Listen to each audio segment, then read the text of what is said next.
하지만 자, 민간경비하고 공경비에 공통적인 것도 있다는 것이죠. 자, 그래서 공통적인 것을 하나 정리 드리면, 자, 거기 정리된 것처럼 우리가 실질적 의미로 볼 때는 본질적 차이가 없다겠죠. 민간경비도 실질적으로 보면 공경비하고 본질적 차이가 없다는 것은 같은 업무를 한다는 이야기예요. 자, 그래서 거기 나온 것처럼 민간경비도 범죄 예방 활동 하잖아요. 자, 범죄 예방을 함으로 인해서 범죄가 감소가 될 것이고, 또 아울러서 위험 방지 기능도 할 것이고, 또 재산 보호 기능도 하죠. 자, 또는 일반적으로 우리 재산 보호, 또 위험 방지 또는 범죄 예방 등등 공통점입니다. 간간히 이 공통점이 아닌 것 하고 이제 보통 나올 때, 자, 일반적으로 아닌 것은 범죄 수사 같은 거 또는 범인 체포, 이런 것은 공통점이 아니다. 자, 우리 18년 시험에서 한번 나왔었죠. 자, 민간경비 공경비의 공통점이 아닌 것, 수사 체포는 공경비 업무이기 때문에 공통점은 아니다. 이렇게 정돈해 주시면 될 것 같습니다. 자, 이 차이점의 문제 되게 중요하기 때문에 꼭 체킹을 좀 해놓으시면 될 것 같아요. 자, 아울러서 공공성에 관한 걸 볼 겁니다. 자, 우리 공공 서비스하고 치안 서비스가 나오죠. 자, 공공 서비스, 국방, 소방, 교육, 경찰, 보건 등에 관한 서비스를 말합니다. 자, 치안 서비스는 우리 주로 경찰이 담당하는 게 보통이겠죠. 그래서 공공도 가장 기본적인 것이다 라고 보시면 됩니다. 자, 치안 서비스의 제공 주체라고 나와 있죠. 일반적으로 치안 서비스에 관한 문제 이거요. 이 치안 서비스는 공공 서비스 중에 가장 기본을 말합니다. 우리 공공 서비스 중에 가장 기본적인 것은 치안 서비스다. 치안 서비스를 누가 담당할 거냐 문제죠. 자, 보시면 국방이나 형사사법계가 담당하는 것. 우리 국방이나 내지는 형사사법기관입니다. 이게 가장 거시적이겠죠.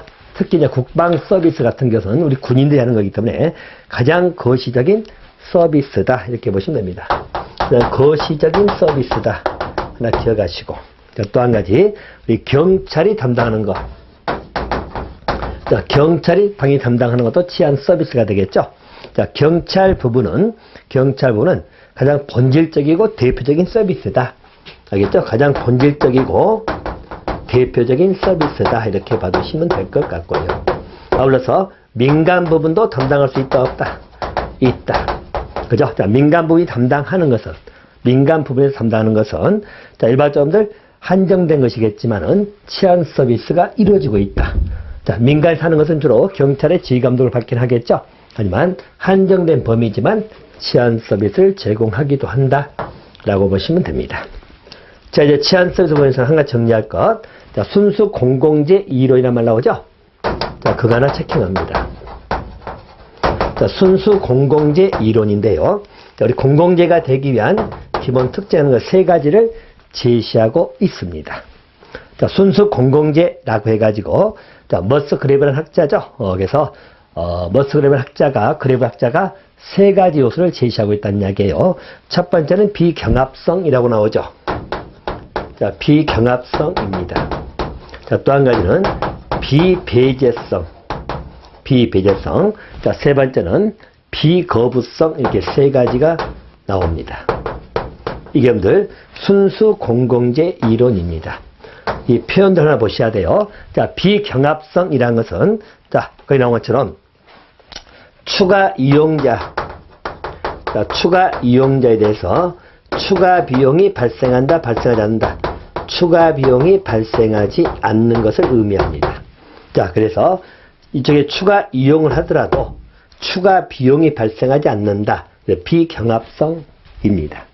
알겠죠? 보통 우리가 경합성을 뜨면 경쟁구도로 가는 것이죠. 경쟁구도는 우리가 민간처럼 내가 돈을 더 주고 계약을 체결한다 해가지고 계약을 체결한 사람들만 대상하는 것이 보통 경합적인 구조거든. 근데 비경합성은 우리가 추가 이용에도 추가 비용이 발생하지 않기 때문에 누구든지 일종의 이제 대상이 될 수 있는 게 비경합성이다. 비경합성은 그렇게 보시면 되겠고요. 자, 또 한 가지 비배제성은 배제를 당하지 않는다는 이야기죠. 자, 배제를 당하지 않는다는 말의 의미는 역시 마찬가지. 누구든지 이용할 수 있다는 이야기죠. 다시 말해서 이용 또는 접근에 제한될 수 있다 없다. 이용 내지는 접근에 대해서 제한할 수 없는 성격을 띠는 게 우리 공공재라는 것이죠. 자, 또 비거부성은 우리가 선택할 여지가 있다 없다. 없다. 서비스 이용에 대해서 선택권이 없다. 알겠죠? 선택권이 없습니다. 그래서 이것을 우리가 비거부성이다. 그래서 순수 공제는 자, 우리 추가 비용에 추가 이용자에 대해서 추가 비용이 발생하지 않는다 나오면 비경합성을 기억하시고, 또 이용 접근에 제한을 할 수 없다라고 나오면 비배제성, 또 선택권이 없다면 비거부성이 특징단어로 기억해 두시면 돼요. 그래서 우리 그레이브학자, 머스 그레이브학자가 순수 공공재를 세 가지로 봤다는 이야기예요. 자, 비경합성, 비배제성, 비거부성입니다. 우리 15년 시험에 물어봤었죠. 자, 추가 이용자에게는 추가 비용이 발생하지 않는다. 공공재 이론의 어떤 특성을 이야기하는 것이냐? 바로 비경합성을 이야기하는 것이다. 그렇게 정리를 해두시면 될 것 같습니다. 자, 대신 순수 공공재성의 한계가 나오죠. 행정부의 편성은 뭐냐면 지역이 한정되면, 즉 일정 지역으로만 한정되면 규모가 작아지겠죠. 그럼 그 지역에서만 누리기 때문에 우리가 말하는 비경합성이나 배제성, 비배제성 등이 적용되지 아니할 수 있다. 또 거리감퇴 효과 나와 있죠. 자, 거리감퇴 효과는 것은 서비스를 이용하는데 너무 거리가 멀다는 이야기죠. 우리 오지 같은데. 자, 그러면 이런 오지 부분에 있는 분들은 서비스가 이용되지 않는다. 이런 특징이 있다는 이야기죠. 또 외부 효과성이라는 것이 있죠. 외부 효과성은 것은 우리가 주변 지역에 뭐 교육시설이 있으면 정의 효과가 발생하겠죠. 양질 효과가 발생하고, 주변 지역이 뭐 쓰레기 처리장이라든가 또 폐기물 처리시설 등이 있다면 우리가 음의 효과, 즉 부의 효과가 발생한다는 이야기예요. 자, 그래서 이런 외부 효과 영향을 받아버리면 순수 공공재 특성을 그대로 유지하기가 어렵다. 그래서 순수 공공재는 이런 특성이 있는데 그 유지하기 어렵게 만드는 것이 한정된 지역, 그죠? 역시 거리가 너무 멀다. 거리 감퇴 효과. 자, 또 한 가지는 일반적으로 외부 효과라고 해가지고 외부 영향을 받으면 인해가지고 이런 특성이 감소될 수가 있다. 자, 그렇게 정리 좀 해놓으시면 될 것 같습니다. 자, 이번 강은 주로 민간경비 개념하고 민간경비와 공경비의 차이점에 관한 문제를 체킹해 드렸습니다. 자, 다음 강에서는 우리 성장의 이론적 배경을 가지고 뵙도록 하겠습니다.